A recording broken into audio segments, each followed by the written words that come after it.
D'Esquerra volem seguretat, sí, la seguretat de viure bé.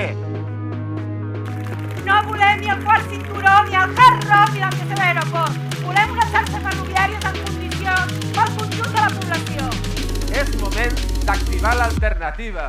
És el moment de la gent que lluita. Visca la terra!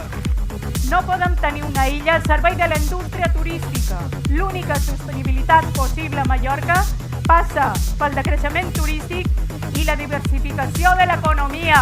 Canviarem la dinàmica del municipalisme organitzat d'aquest país, perquè sigui, ara sí, un bastió per fer república, perquè sigui el municipalisme sobirà.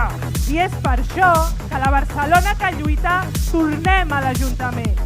Tornem amb força, perquè hem d'exercir de capital del país. Nosaltres som molt més que tot això. Nosaltres som treballadores i hem vingut a guanyar tota la bellesa que hi ha en aquest món.